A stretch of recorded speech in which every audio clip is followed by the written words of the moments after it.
Welcome to On Map, On Mission. My name is Scott Rogers, and I'm telling you, you're going to want to listen to this conversation today because I've got three friends joining us around the table that are going to really inspire you to take your faith and put it into action.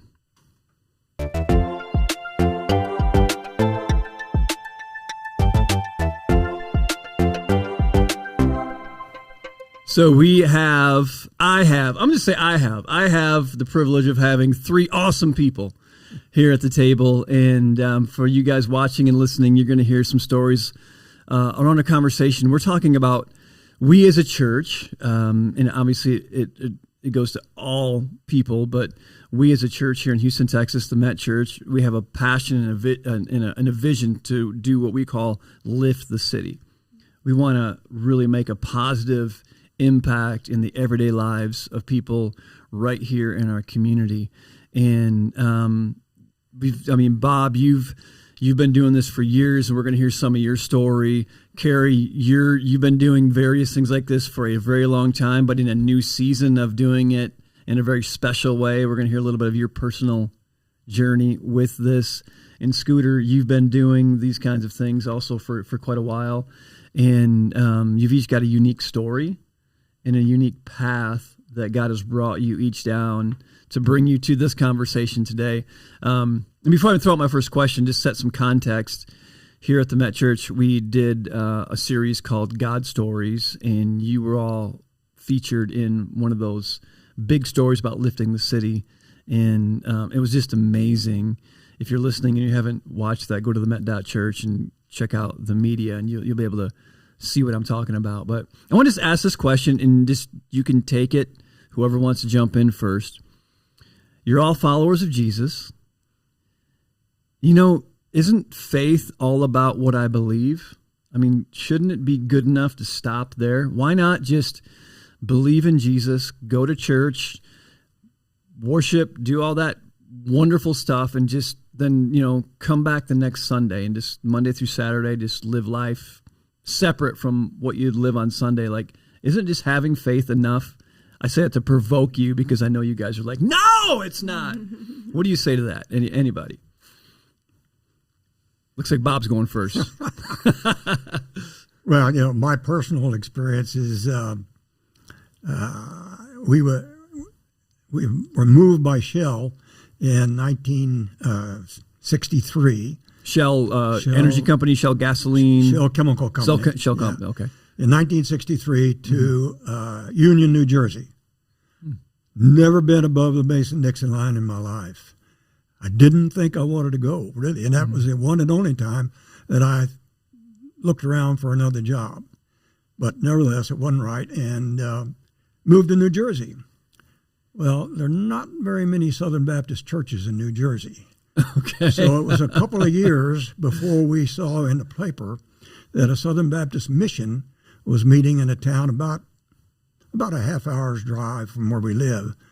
So we went, and of course, it was like old home week when we got there. Even before we got out of the car, somebody was greeting us, inviting us in. And a little bit of Southern hospitality up in the Northeast. Hospitality. They're nice people up in the Northeast, though. But there are, and actually, we lived there in two different places in New Jersey for 10 years. Oh, wow! And really got to like it. Yeah. But the point I was going to make was that I'd never been very active in church other than going on Sundays and Wednesdays, because we used to go to meeting on Wednesdays, and training union on Sunday nights.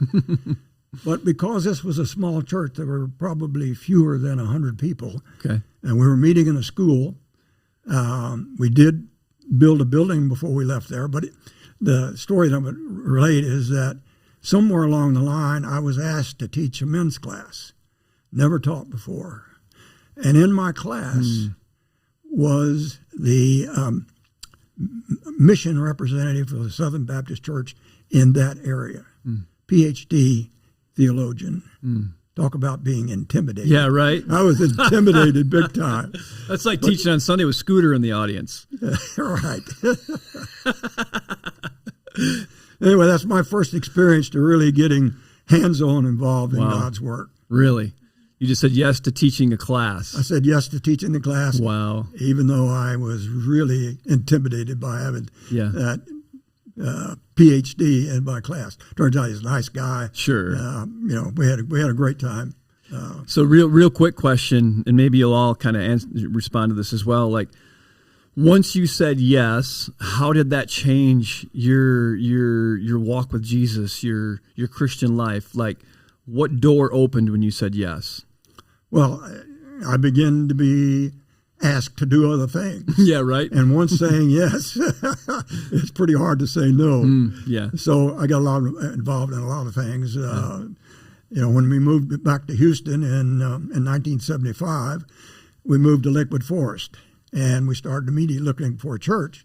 We had a daughter in Blythe at the time, had a son in Matski. And so we wanted a church close by. So as a family, we could attend. And that led us here to what was then Fellowship Baptist Church. That's in right. 1975. Yeah.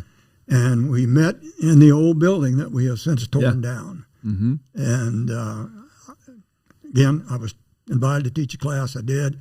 At one point, I became treasurer of the church when we still had a treasurer.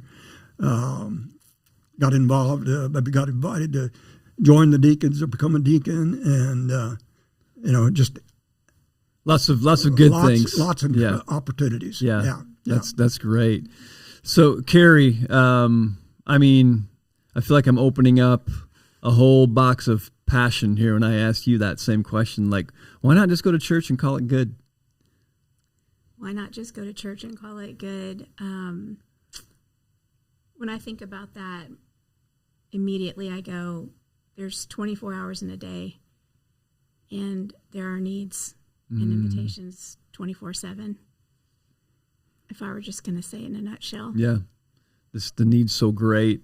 You're just, how could I just do that? Yeah. Scooter, what about you? What, how's that speak to you, that question? Like, why not just call it good? Yeah, I went to a global leadership summit years ago that John Maxwell was at, and he was talking about waking up every day and thinking about the people you were going to come in contact with and how could you add value to their life. Yeah. And so I wake up and I think these are the people I'm going to come in contact with, and I think as a Christian the value I add to people's life is trying to love them like Christ loves us. And so that's how I get to wake up every day, go out and look for opportunity to speak to that. Yeah. Yeah.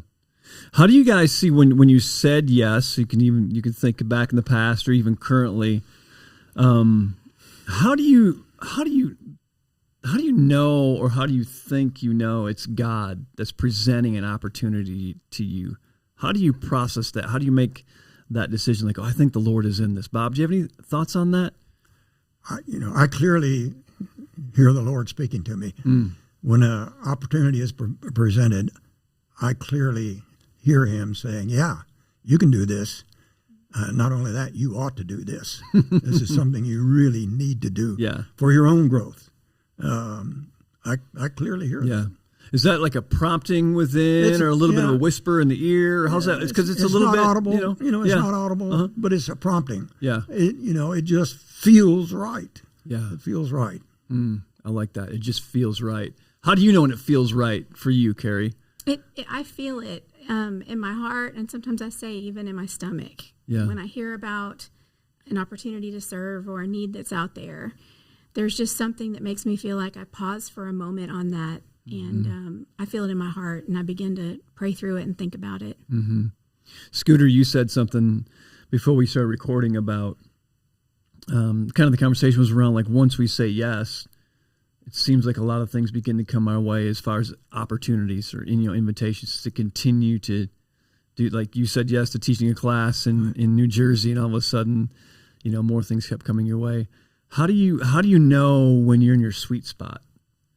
And now you have to start saying no so that you can stay in that space of, like, this is my lane, this is my zone. How do you do that? And I'm going to get to asking you guys what you actually do specifically here in a moment. But yeah, I don't think there is a sweet spot. I think it's I think I try to remind myself that God doesn't need anything I have, He doesn't need any money. He doesn't need any time. He doesn't need anything. A lot of it is for us and for the people that we come in contact with, or that we're blessing to, or even for somebody else to see you blessing someone, and then it prompts them to bless someone. So I think being uncomfortable and saying yes, even when I have no idea how it's going to actually happen, is part of it. Is that a big part of it? Like not knowing how it's going to happen when you say yes? Like It's the best part of it. yeah. How often? Okay. How often, if you had to know what it was going to look like, how often would you say yes? If you had to know what it was going to look like at that point, like meaning you, how often would you say no? If you know what I mean? If you knew in advance, Yeah. So if God said, "Hey, I want you to do this, but I'm not going to tell you anyway how you're going to get it done." If you had to know how He was going to do it before you said yes, you never say yes. yeah, I guess it was pretty basic, huh? Yeah, I think so. Yeah. yeah. So tell us a little bit what you guys do, Bob. Just with Sleep in Heavenly Peace, share with the folks what that's about and why it's so meaningful for you. Okay. Have to back up a little bit. Okay. Sure. When I retired, one of the main things that went through my mind is, what am I going to do after I retired? Because as my wife will tell you, I cannot sit still. I got to be active. So one of the things was Habitat for Humanity. So I joined Habitat for Humanity, became a volunteer, started in Houston first, participated in the 100 house build in 1998. 100 house build? Built 100 house in a week. That's the Jimmy Carter build. And Jimmy Carter and his wife came down. I was responsible for 10 of the 100 homes to get built. I'd had the president visit three times while we were building. He made the rounds. And what year was this again? 1998. Yeah. Okay. Who was president back then? President then was Clinton. Clinton. Was it Clinton? Yeah, it was Clinton. Okay. Yeah. Okay. So Jimmy Carter had been retired for some time. Yep. Yeah, he'd gone back to teaching in his Baptist church. Right. Yeah. Anyway, got involved with Habitat for Humanity. In that 100 house build, we built a house for a family whose grandson had come to live with them. And I very distinctly remember that day that we dedicated the house. When it finished, we were standing on the porch of the house, and the little grandson, who was about 7, came out, wrapped his arms around my knees, and said, "Thank you for building this house." And that grabbed my heart. And it really brought home what it's all about, to provide for someone who doesn't have anything. So, long story short, in 2018, I was volunteering at Habitat Northwest, a lot closer to home, easier to get to, and I could have more hands-on experience. Houston Habitat is becoming more of almost a commercial operation now because they're so big. I then met another Habitat volunteer by the name of Gary Aiken. And Gary has Parkinson's disease. So he'd become concerned about getting on and off slabs and certainly not climbing ladders. So he was looking for something else to do, and he heard about Sleep in Heavenly Peace. He actually saw the Mike Rowe show on Returning the Favor that featured the gentleman in Twin Falls, Idaho that started Sleep in Heavenly Peace. Again, he decided to do that, went to Twin Falls, Idaho to train, came back here and was looking for a place to build. And we happened to meet at a memorial service for another Habitat volunteer, and he told me the story. And I said, "Gary, I think we've got a place for you to build. We've got an old church building not being used for anything but storage." So that's how it got affiliated with the bed. And we built our first bed in 2018, went out on a delivering a bunk bed to a couple of kids who were probably 4 to 7 years old. And these are kids who don't have a bed. These are kids that are sleeping on the floor or Yeah. sleeping with grandma or on the couch. Yeah. And they don't have a bed. Right here Never in our- had their own personal bed. Yeah, right here in our own backyard. Right. Mm-hmm. And that's the only requirement. If they don't have a bed, Sleep in Heavenly Peace will provide a bed. Mm. And again, it was a child that grabbed my heart. When I go in and they eyes light up, they want to help put the bed together. So we let them help put the bed together. We make the bed and they climb in it. And they have a beautiful, beautiful smile on their face when they in that bed. Wow. There's something about when God gives us compassion, when like it kind of happens when you're with proximity with people. We can do certain things from afar with a certain level of compassion, of course, but when someone comes up to you like a child and gives you a hug and says thank you, or someone looks you in the eye and they're genuinely grateful, though not all people are always grateful, but when they are, you're like, oh, okay, this is some of why I'm doing this. And I just think it's great that God has used children to captivate your heart throughout your journey. That's amazing. Wow. Carrie, you're doing like you're like all over Houston, making these little micro movements of goodness happen. What's that like? Tell us what's going on and why are you out there all the time doing these things, and what are you doing, and the why behind all of it for you? The why behind all of it for me would really be, it's a more personal story. Having grown up in this community and moving back here about 4 years ago. From Austin area, is that right? I did. I moved to Austin and then moved back here to be closer to family and to come home. And it's, moving back after 20-something years and getting a feel for what home is like now. It can be quite shocking. The hope is that there will be something that feels the same as it did 20-something years ago. But I can say personally that as soon as I returned to this community, I recognized that it was nowhere close to the same that it was when I left. And I would say at the time I left, it was not great. Just a lot of, it was already becoming a little bit more of a, not super dangerous, but things didn't seem to be going in a positive direction in the community, for me anyway.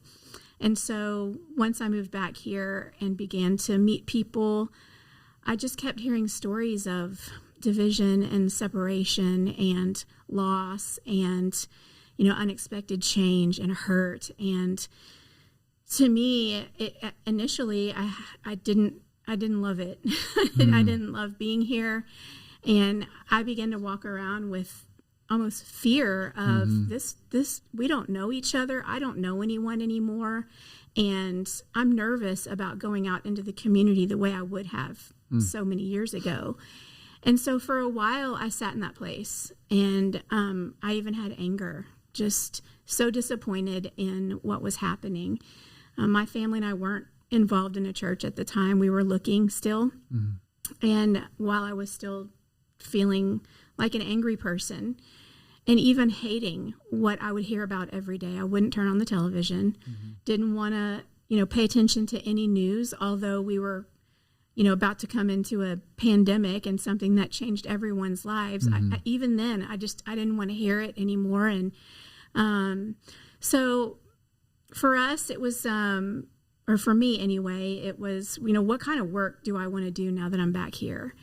And that was even an issue. Didn't really have a network of people after being gone for 20-something years. And so I went to work for just, I'm going to honestly, it was a random company that I went to work for, just being in need of a job. And I felt miserable in that job.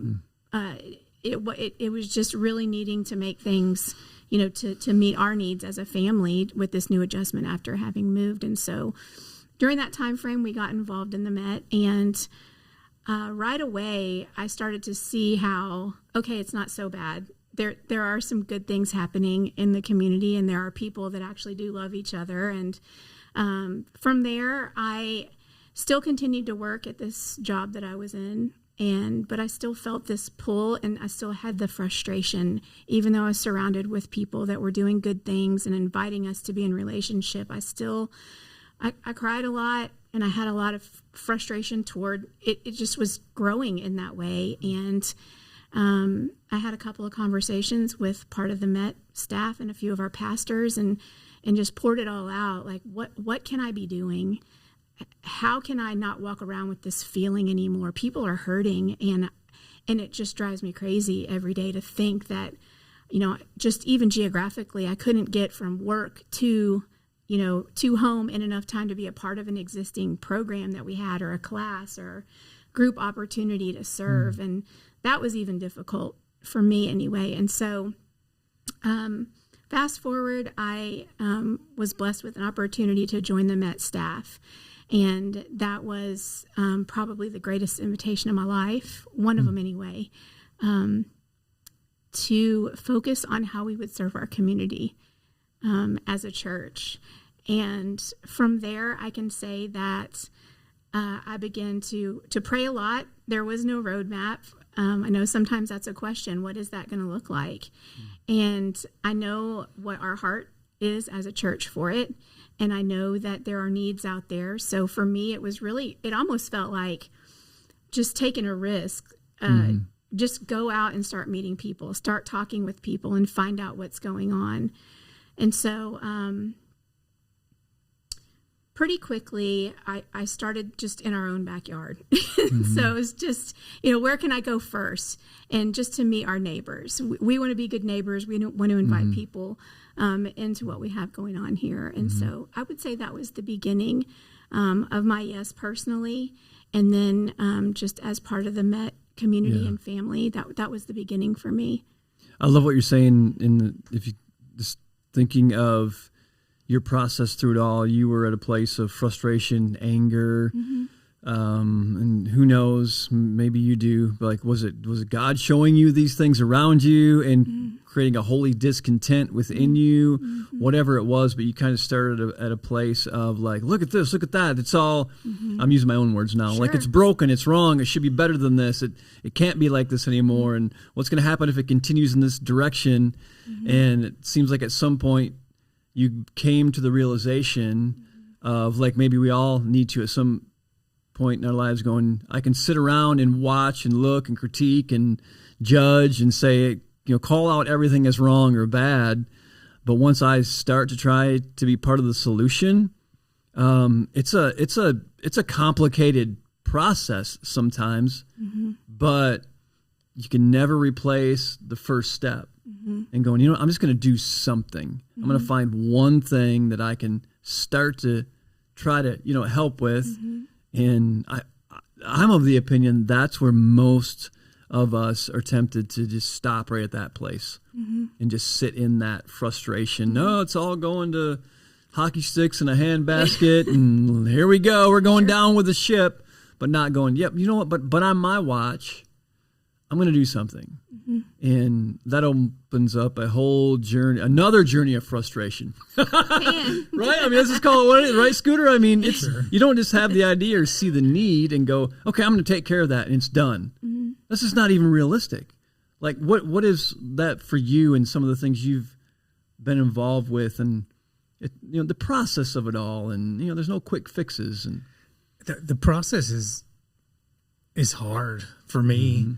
Because I get involved in it a lot, and I start taking it over. And what usually happens is I start leaning on my own understanding and what I can do, and I start to leave God out of my process sometimes. So God might have brought you into it and invited you into it, like, okay, good, thanks, I got it. Yeah, then I complicate it by taking it back over.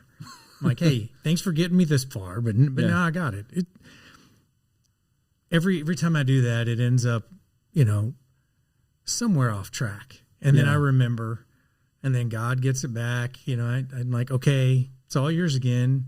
And then it's so much easier, right? It never looks how I think it's going to, but it's so much easier. Yeah. I mean, sometimes it's just ride the wave. Just say yes, get on your surfboard and go. He's got it. I love when you never know. It's not going to go the way you expected. Like there's something about creating a master plan that's kind of silly. like I'm a planner. I like to be as strategic as I can. And man, I so often think I'm smarter than God. Like, okay, here's how it's going to go. Here's when it's going to happen. Here's who's going to be involved. Here's what the results are going to be here's the outputs with these kind of inputs and all this stuff. And then you get everybody together and it all blows up. You're like, okay, God, I hope you're here.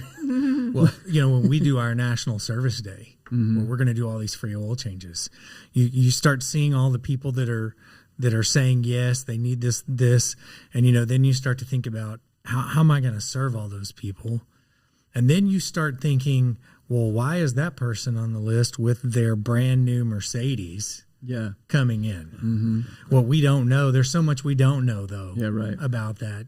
Is that somebody loaned them that car and they're trying to bless that person with a free oil change? Hey, I got your oil change done for you. And I forget that stuff. That's where it gets messy. Yeah. I start putting my judgment or my thoughts on top of my giving and my blessing instead of saying, hey, I don't know the circumstance, right? You remember this, Carrie? I do. Yeah. And so we're having conversations because the hub is bringing us people and we're talking about, okay, where do we turn it off? Who do we turn it off to? Trying to remember that's not our part. And it could be, we'll use the Mercedes as a story, just to speculate for fun. It could be the person in the new Mercedes. They could obviously go get their oil change anywhere and, come back and pay what they, are able to pay at Christian Brothers. But maybe they want to be, or maybe God wants them there to see what's going on so they can go, oh, I can do this too. Or who knows? Yeah. When we're thinking, no, they're supposed to be in need. Well, maybe they need vision, not oil change. Who knows? God just works in some crazy, cool ways with those kinds of things. I want to ask you guys, we've got just a few minutes left. There's people listening who are just like us, where, most of us want to do good. We want to make a difference.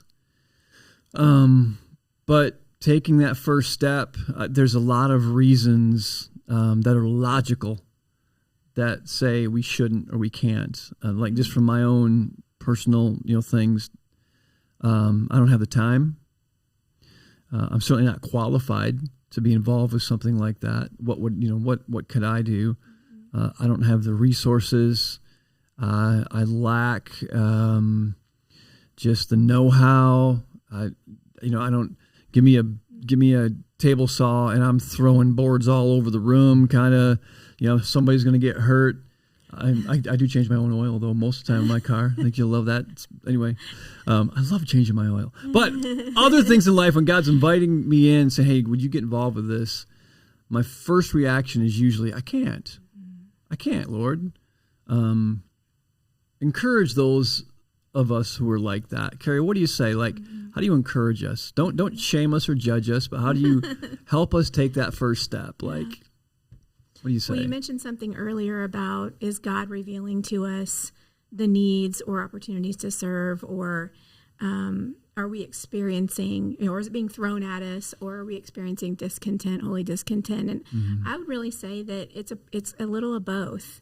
In areas that we experience frustration, right? Like I'm not going to that neighborhood anymore, or I'm not going to that restaurant anymore because I had an experience or something along those lines. But I say that because so many times when there's like what I would call like I'm just going to say like a hiccup, when you have some kind of experience and you kind of stop and think about it and you have feelings about it or extra thoughts about it, there's a reason for it. There's a reason why you are stopping long enough to say, like, what does that mean? Why do I keep thinking about that? Or why do I believe I need to shy away from that? And sometimes I anyway, don't realize that maybe my part is just helping someone with an idea. Maybe somebody's stuck on their next step, and I have something to offer them. It's just an idea, or maybe they have an idea, but they just need the encouragement to take the next step to whatever that looks like for them. So it's not always that we need to ask for money, or if somebody has a busy schedule, oftentimes it's come together with us and let's talk about the need or the situation. And I'm certain that there's a place for each person to serve. I just know it. Yeah, yeah, I like that. Bob, what would you say to that? Someone, if we're hesitant, we've got all these reasons why we are no, is left on the table instead of putting our yes on the table. I mean, you've been walking with the Lord for a good time, and like you said a few minutes ago, you hear him, you notice when he's nudging you to do something. How do you encourage someone else to listen to that and step into it? I would just say, give it a try. Give it a try. If God's speaking to you about something that he wants to get you involved in, you don't have to commit full time. You don't have to commit forever, but give it a try. Give him a chance to prove to you that you're capable and you can handle it with his help. It goes back to what we've been talking about. There's God's part and there's yours part. Let God do his part, but you do your part. That's great. I love that. Give it a try. Like I so want to be successful at everything I do that if I don't think it's going to be successful, I'm like, no, let's not go there. But maybe success is just trying. Like in God's economy is like, no, I'm just asking you to take the step. That's a win. The rest of it, God's part, as long as I stay faithful. Scooter, we're going to let you close this thing out. What do you say? How are you going to stir the camp right now? How are you going to rally the team and get us run through a wall to make a difference in the world? I think I'm afraid of missing the blessing that I receive by blessing other people. And I don't even think about it in the context of church. I think about it in the context of my life. It might be the person I'm talking to at the grocery store. Could be the person I don't honk at in traffic that's making me mad. Right? It's every interaction we have is an opportunity to potentially be a blessing to somebody else. And then ultimately, what a blessing for you to not honk at that person. Right? Are you trying to make me feel more convicted than I already feel? He's shaming us all.